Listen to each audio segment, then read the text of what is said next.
Bonjour à toutes et à tous. Aujourd'hui, nous allons continuer à lire les nouveaux contes du Limousin.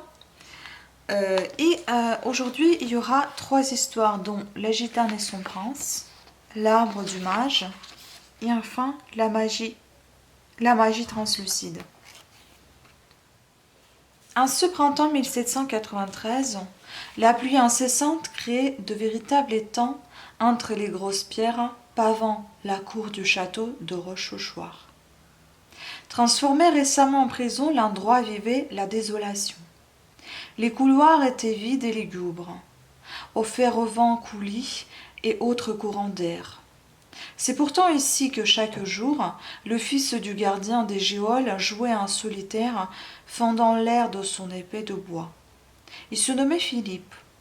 Le jeune adolescent avait des yeux d'un bleu clair, qu'accentuaient encore ses cheveux couleur de forêt d'automne. Au cœur du château, Philippe rêvait de batailles épiques où il récolterait médailles, honneur et gloire.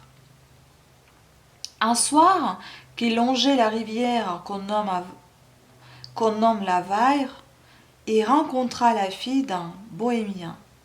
Elle s'appelait Mélina. D'un seul regard échangé entre les yeux bleu ciel du garçon et les prunelles noires de la belle, l'amour s'invita dans la danse. Les deux jeunes gens se retrouvèrent au même endroit chaque jour pour chanter la vie au son d'un tambourin. Je serai commandant, peut-être même général, disait Philippe. Pourquoi ne resterais-tu pas ici murmurait Mélina. Mais Philippe ne l'écoutait pas, car ses ambitions étaient plus fortes que tout. Et un jour, malgré l'amour qu'il lui portait, la jeune femme se retrouva seule. Il ne lui avait laissé qu'une simple lettre. Entre toi et moi il y a nous, un espace si petit et à la fois si grand. C'est l'étreinte d'une seconde durant l'éternité. Pourtant, il semble que l'éternité s'est inscrite en une seconde. En un court instant, nous oublions la conjugaison des temps futurs et passés, car l'important demeure le seul présent. Mais je reviendrai, Mélina, je reviendrai te chercher lorsque je serai devenu général et tu seras fier de moi. Philippe revient un jour, en effet. Mais 7 longues années s'étaient déjà écoulées. Le jeune homme était effectivement devenu général. Couvert d'un habit éclatant, harnaché d'or et de décorations, rapportant dans ses bagages honneur et gloire. Délaissant son pactage près du château, il descendit vers la rivière, cherchant de ci, de là, interrogeant chacun des habitants du bourg qui venaient à croiser, mais aussi ceux des environs. Personne ne savait ce qu'il était advenu de la belle bohémienne. Parti sans doute vers d'autres horizons, il sentit alors la douleur lui broyer le cœur, regrettant, mais un peu tard, ce qui lui coûtait son orgueil et son bel habit. On rapporte que lorsque l'on longe les bords de la Vaire, d'étranges clapotis se font parfois entendre au-dessus de l'eau, comme le bruit sec et régulier de gouttes ou de larmes tombant sur la peau tendue d'un tambourin de bohémien. C'est joli. On passe à la suivante.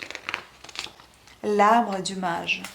Le combat pour conquérir les Landes avait duré des millénaires, opposant les hommes du royaume de Blond à des créatures maléfiques qui vomissaient de temps à autre les enfers. Un temps infini au point que personne ne se rappelait le jour où cette guerre avait réellement été déclarée. Un mage tombé follement amoureux de la reine décida d'apporter son aide, espérant en retour une bénéfique union.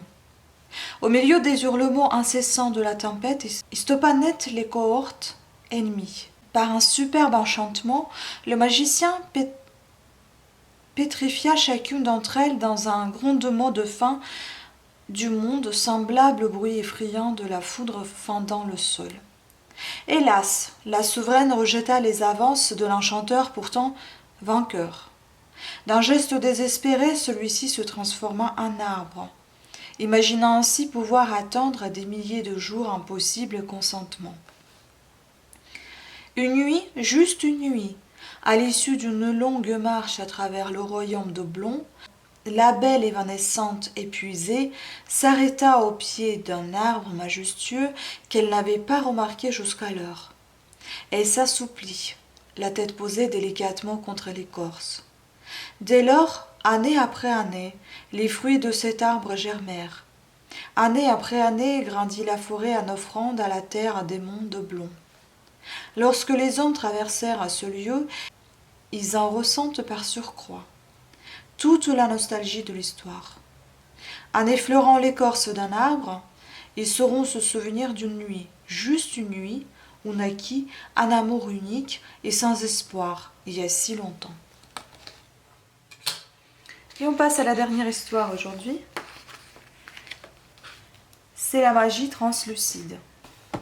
Venez, approchez-vous de ce domaine et de ce château qui, en son temps, fut la propriété d'une illustre famille de porcelainiers de Limoges. Lorsque fut décidé l'aménagement du parc, pièces d'eau, rocailles, grottes artificielles, allées sinueuses, arbres remarquables et rivières anglaises donnèrent à ce jour une résonance harmonieuse. Mais ce que tous ne savent pas, c'est que ce jardin majestueux était particulièrement propice à la création. Je l'ai appris presque par hasard, en écoutant ici et là ce qui se conte. On dit que les plus grandes découvertes ou créations sont les filles du hasard, mais aussi d'un peu de travail. Les circonstances firent qu'un des jardiniers du domaine se trouva un soir à passer près des étangs et de la cascade artificielle. Quel ne fut pas son étonnement d'apercevoir, juste levé dans une des grottes, une lueur étrange qui vacillait un peu, à la manière d'une bougie ou d'un falot. La raison lui aurait sans doute été plus profitable, mais sa curiosité l'emporta et il s'approcha encore de la captivante lumière. Qui donc pouvait se trouver là à cette heure avancée? Son cœur manqua un battement et la peur aurait pu faire son œuvre, mais l'envie de voir fut encore la plus forte. Il aperçut une table, une bougie, des pièces en porcelaine et un homme de dos, presque une ombre dont il ne pouvait discerner le visage. Cela était fort étrange et il ne pouvait s'agir que du maître des lieux. Le jardinier fasciné vit l'homme porter à hauteur de ses yeux une assiette, puis une tasse, enfin une théière d'un blanc immaculé, presque irréel, sur lesquelles il pouvait deviner le profil d'une jeune femme à l'incroyable beauté. Le jardinier décida de porter au château la nouvelle de l'insolite rencontre. L'excitation était telle que dans sa hâte, son pas brisa quelques branches en un bruit sec. Il se retourna d'un bloc. Hélas, sa vue ne découvrit que le néant d'une cavité vide de toute présence, les lierres grimpant aux parois et s'agissaient sous une brise légère. L'ombre avait disparu ainsi que la table, les porcelaines, la bougie. L'arboriste se frotta les yeux, sans doute n'était-ce qu'un rêve ou une hallucination nocturne. Bien souvent, le jardinier revint vers les grottes, sous prétexte d'entretenir les arbres majestueux qui magnifiaient les pièces d'eau. Jamais, hélas, il ne revit la moindre lueur, la moindre table, la moindre silhouette.